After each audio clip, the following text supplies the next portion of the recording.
Hi guys! Recipe for today. Magluluto kami ng igado. Kaya tara samahan nyo kami. So bali guys, ginisa ko muna yung sibuyas. Cooking So show. habang nagigisa ng sibuyas, ito guys yung mga ingredients na gagamitin namin. Bell pepper, shredded yung pagkahiwa, tsaka yung carrots.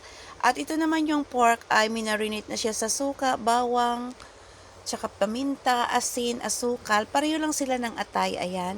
At mayroon din tayo ditong, of course, patatas. Ayan, naka-ready na. So, nagbalikan natin yung ginisang sibuyas. Nilagay ko na dito yung bawang.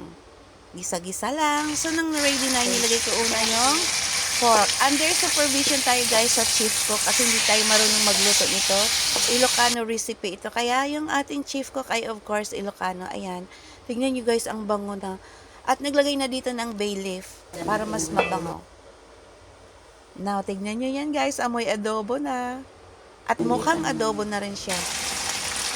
Looks yummy. Wow. O diba? Napakayarap na ng itsura. Yes. Istricto yung chief cook guys. Kaya susunod lang tayo. Medyo matagal ang pag-isa hanggang sa lumambot ang pork. So, nang ready na yung pork, guys, ito yung atay, ay dapat pala siyang banlawan. Ganon pala yung sekreto nun. Para matanggal daw yung lansa. Ayan. So, ngayon ready na yung atay. Nabanlawan na ng ilang beses. Bago idagdag natin dito sa ating ginisang pork. O, tingnan nyo yan, o, diba? Secret reveal. Hugasan yung atay.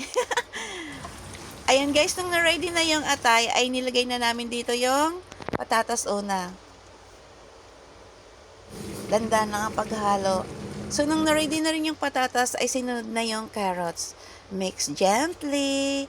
Mix natin ng very, very light, sabi ni Habibi Rai. Ayan, nung na-ready na yung patatas at carrot, panghuli nang sinunod yung bell pepper. Ay, ang ganda na.